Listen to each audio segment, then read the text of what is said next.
Adamu gripped the steering wheel tightly, his knuckles white against the black leather.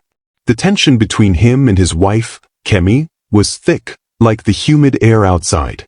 They had been arguing for the past 15 minutes, words bouncing off each other like raindrops in a storm.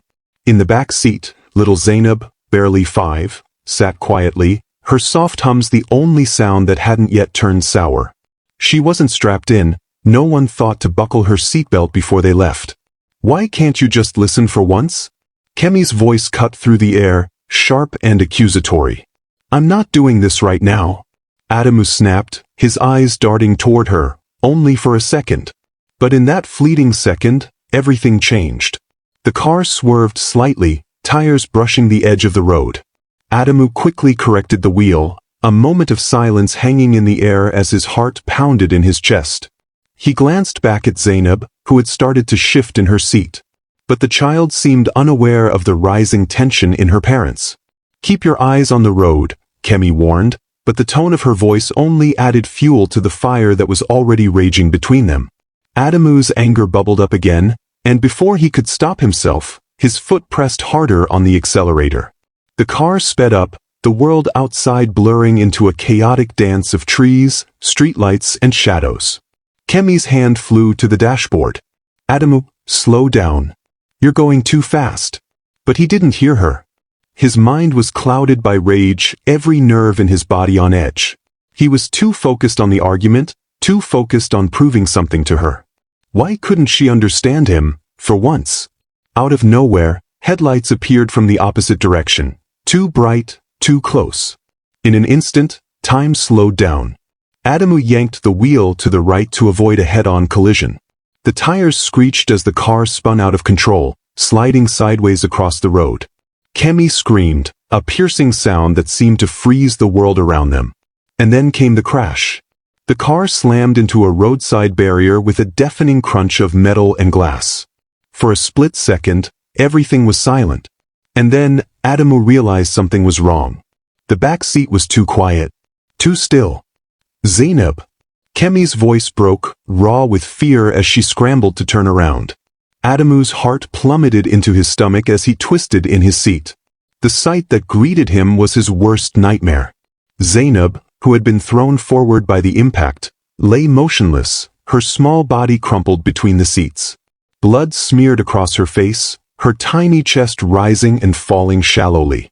"No," Adamu whispered, his voice barely audible. His hands shook as he reached out for her, but Kemy was faster. She pulled their daughter into her arms, rocking her, tears streaming down her face.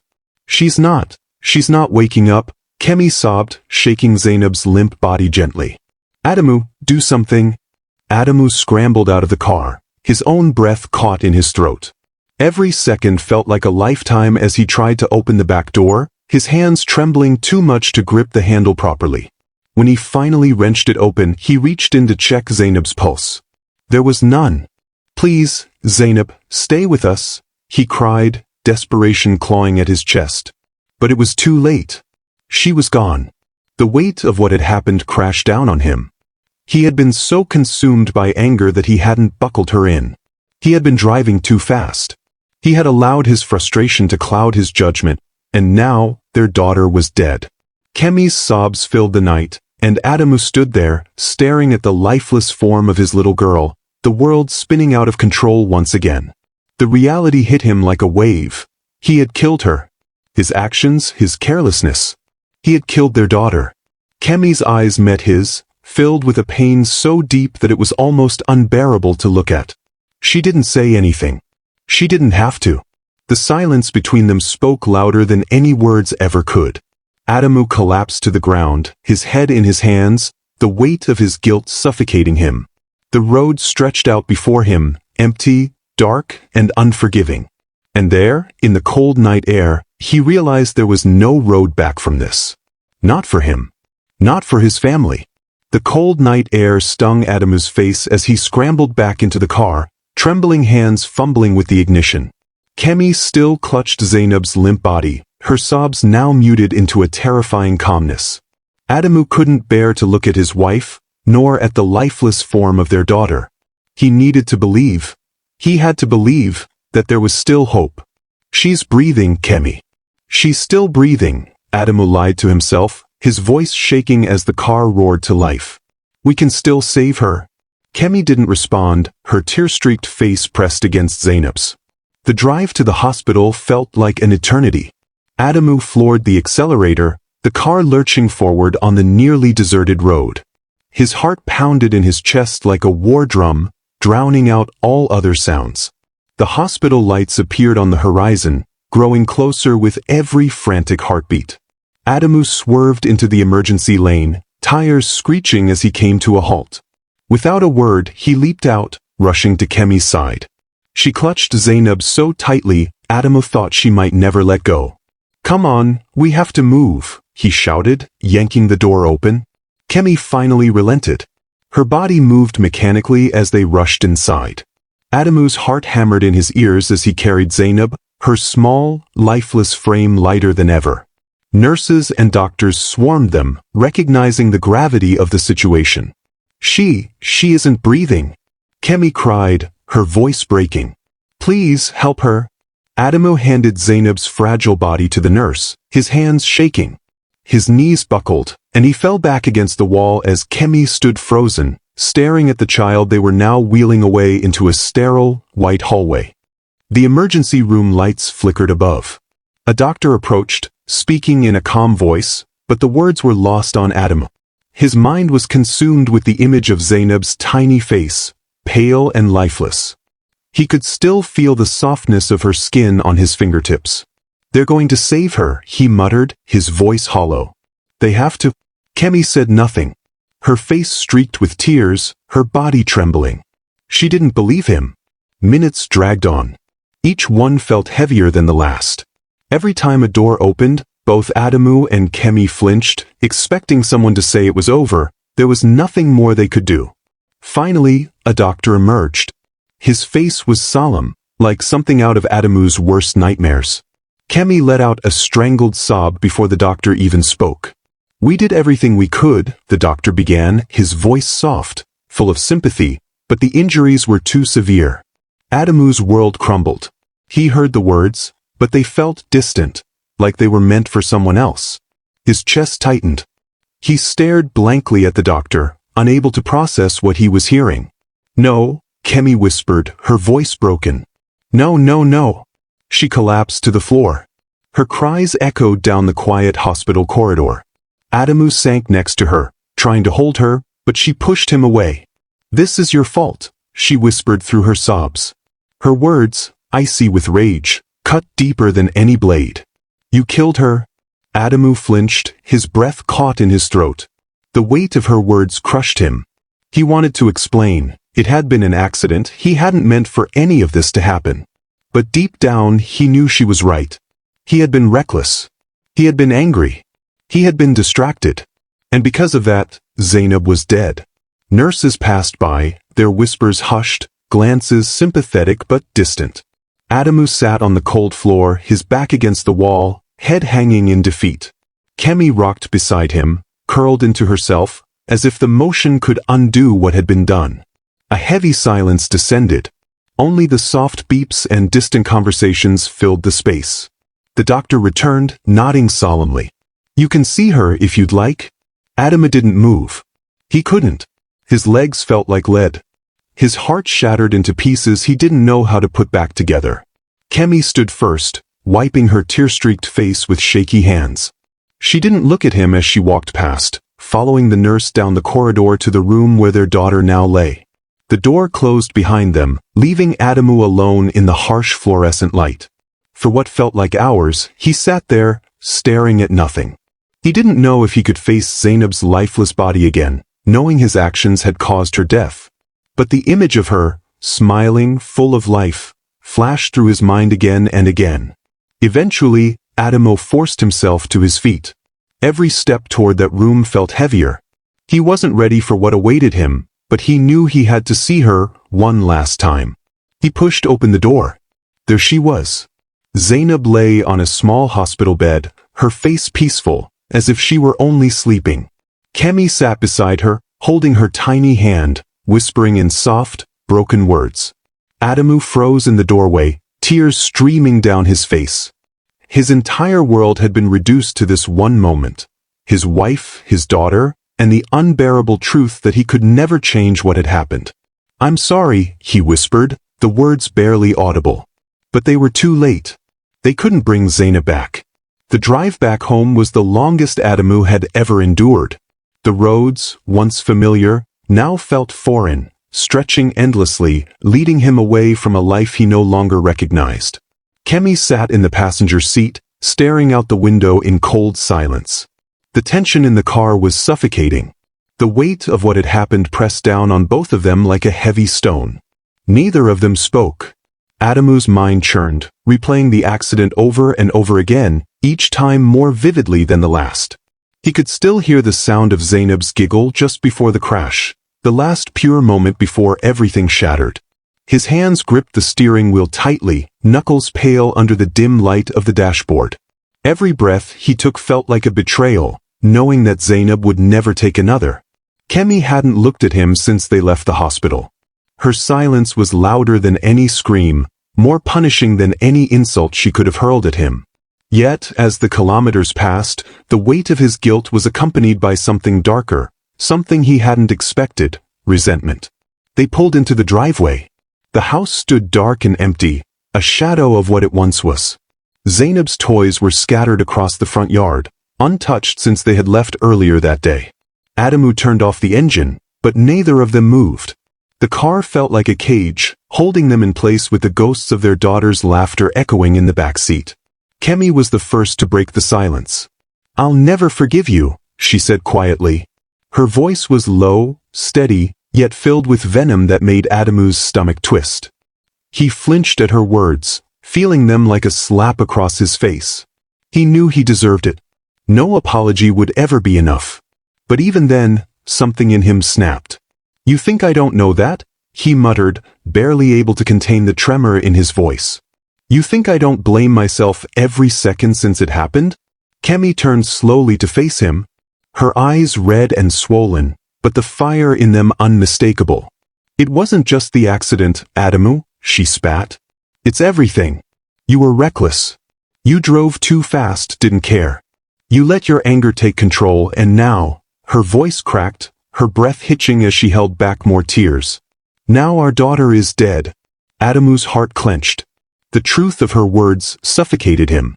But before he could stop himself, the resentment that had been festering in him since the accident boiled over. "You think this is all on me?" he snapped, his voice louder than he intended. "You think I wanted this? You were the one who wouldn't stop arguing. You pushed and pushed until I couldn't think straight. You," his voice faltered, guilt and anger mixing together like oil and water. "You kept pushing me, Kemy. I was trying to focus on the road, and you wouldn't let up." Kemy's eyes widened, and for a moment, there was a deadly silence. She stared at him, disbelief and fury contorting her face. "You're blaming me?" Her voice was barely above a whisper, but the intensity behind it sent a chill down Adamu's spine. "After everything that's happened, you're really going to say it's my fault?" Adamu ran a hand over his face, frustration and grief twisting inside him. "I'm not saying it's your fault," he muttered, but the words felt weak. I just think that if we hadn't been arguing, maybe I would've." "Stop," Kemy cut him off, her voice ice cold. "Just stop. You were the one behind the wheel. You were the one who chose to speed up, to drive like a madman. Zainab's dead because of you. Don't you dare try to pin this on me." Her words hit him like a blow to the chest. For a moment, Adamu couldn't breathe. He opened his mouth to argue, but the truth was too overwhelming. He had been behind the wheel. He had lost control. Nothing he could say would change that. Kemy turned and got out of the car, slamming the door behind her. Adamu watched her walk up to the front door, her shoulders hunched, the weight of their loss visible in every step she took. He wanted to follow her, to say something, anything, to bridge the growing chasm between them. But his legs felt like lead, his mind too clouded by grief and anger to think clearly.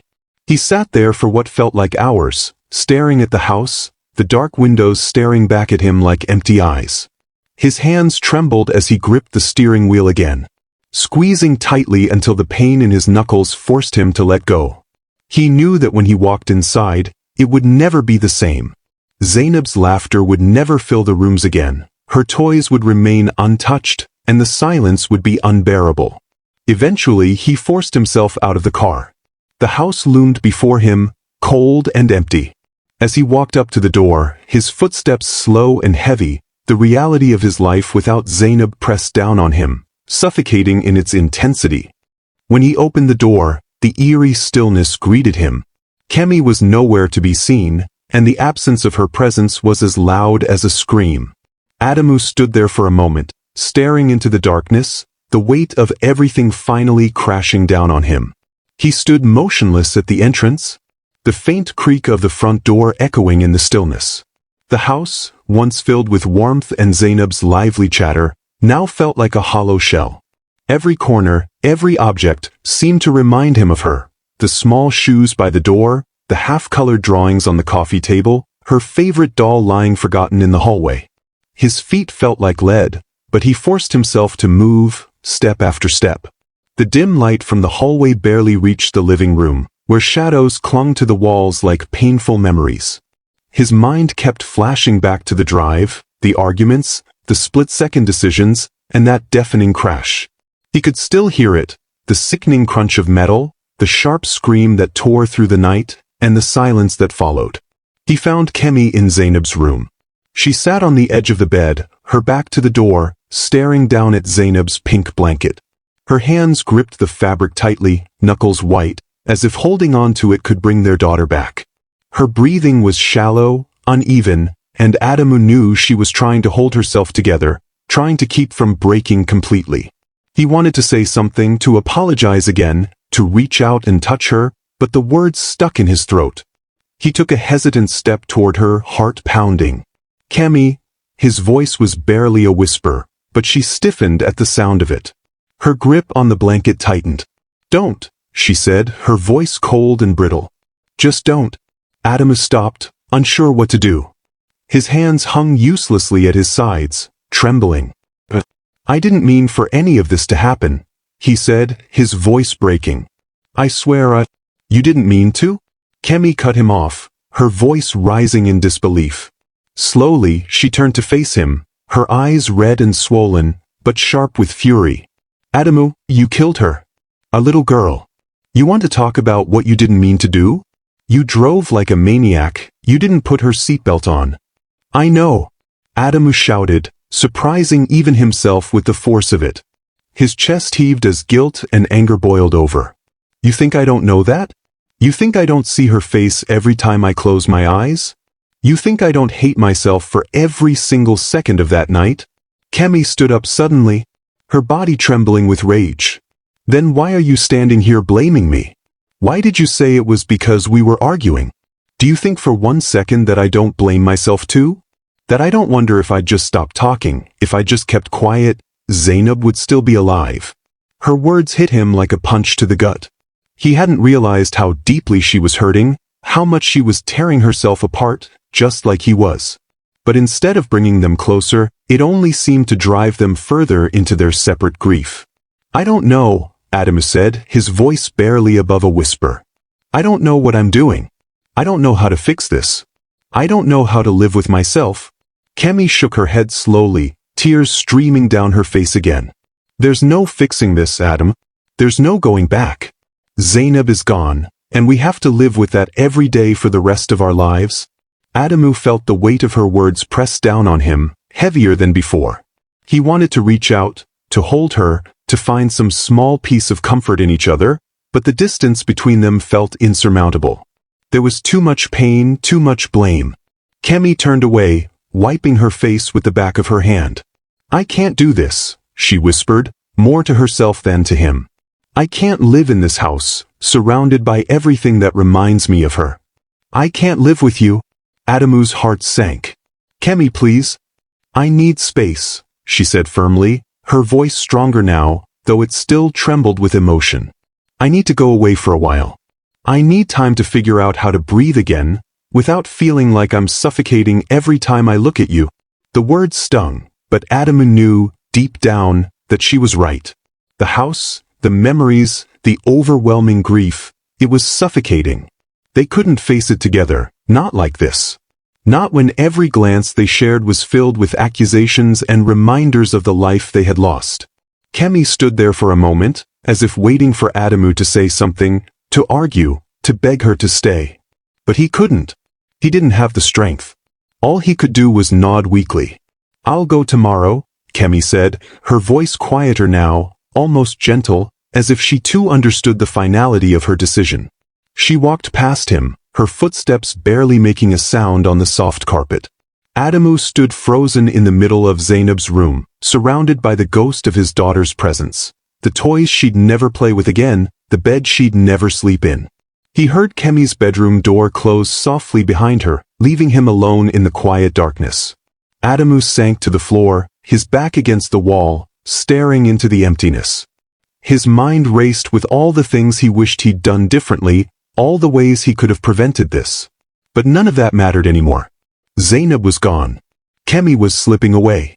And the blame, the crushing weight of it, threatened to bury him whole. Hours passed, or maybe it was minutes. Time had lost all meaning. Eventually, exhaustion took over, and Adamu's head dropped into his hands as he quietly wept into the silence of the night. And when morning came, Kemy was gone. The weeks that followed Kemy's departure were the longest of Adamu's life. The house, once filled with the sounds of Zainab's laughter and Kemy's soft humming, was now an empty void, echoing with memories too painful to bear. Every room held a piece of Zainab. Every corner whispered her absence. Adamu barely slept. And when he did, his dreams were haunted by that night. The crash, the scream, Zainab's lifeless body in his arms. Each day felt like a blur, the hours blending into one another, weighed down by the oppressive silence. He wandered through the house like a ghost, his mind plagued by guilt and regret. The echoes of Kemy's last words, "I can't live with you," replayed in his head like a broken record. He tried to call her several times, leaving voicemails filled with apologies and pleas, but she never responded. The empty ring of the phone became a familiar companion in the stillness of the house. Weeks passed. He had no idea where she had gone. Part of him feared she would never come back, that she had left for good, unable to forgive him, unable to live with the constant reminder of what had happened. But another part of him, however small, clung to the hope that maybe, just maybe, there was still a chance to rebuild what had been shattered. One afternoon, after another sleepless night, Adamu sat on the porch, staring blankly at the street. The sun was beginning to set, casting long shadows across the yard where Zainab's toys still lay untouched. He couldn't bring himself to move them. It felt like erasing her. Then, suddenly, he heard the familiar sound of footsteps approaching. His heart leaped into his throat as he looked up, squinting against the fading sunlight. She stood at the gate, her figure silhouetted by the warm light. Adamu's breath caught in his chest, disbelief washing over him. She had come back. For a long moment, neither of them moved. Kemy just stood there, staring at him, her expression unreadable. Adamu felt his heart race, a mixture of hope and fear swirling inside him. Slowly, she pushed the gate open and stepped into the yard. Her eyes flickered briefly to Zainab's toys before returning to Adamu's face. She looked tired, her face thinner, but there was a softness in her eyes that hadn't been there the last time they spoke.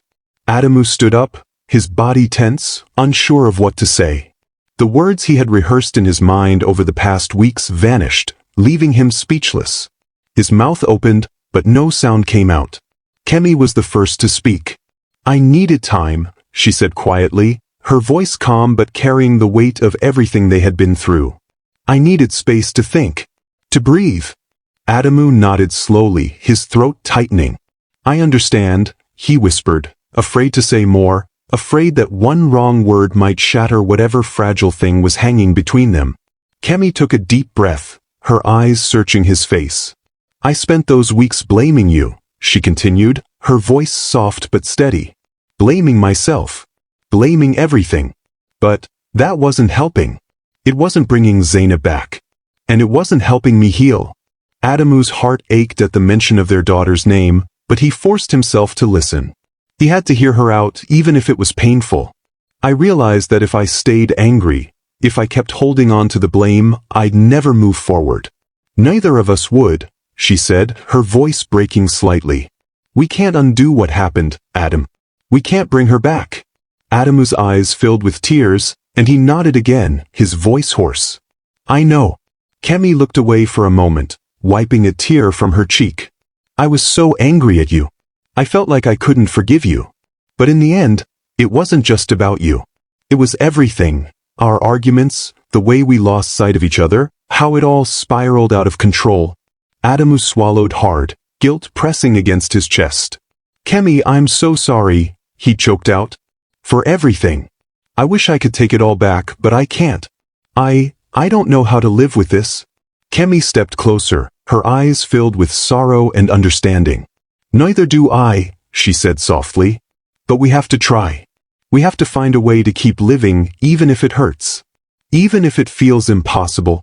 She paused, her gaze locked on his. I'm not saying everything's okay. It's not. But I don't want to lose you too. Not after everything we've been through. Adamu's breath caught in his throat. He reached out tentatively, his hand brushing against hers. To his relief, she didn't pull away. I don't want to lose you either, he whispered, his voice trembling. I'll do whatever it takes, Kemy. I'll do anything. Kemy looked down at their hands, her fingers lightly entwining with his. We'll do it together, she said quietly. One step at a time. We can't fix everything overnight, but we can try to move forward. For us. For her. Adamu nodded, tears spilling down his cheeks. He pulled Kemy into a gentle embrace, holding her as though she might disappear again. She leaned into him, her head resting against his chest, and for the first time in weeks, they stood together, united in their shared grief and pain. The road ahead was uncertain, and they both knew the scars of what had happened would never fully heal. But in that moment, under the setting sun, they made a silent vow to find a way through the darkness, together. In the days that followed, the house slowly came back to life, bit by bit. The toys were put away, not forgotten but cherished. Adamu and Kemy began to talk again. At first, the conversations were slow and painful, but gradually, they grew deeper, more honest. They went to therapy together, facing their grief head-on, refusing to let it destroy what little remained of their life together.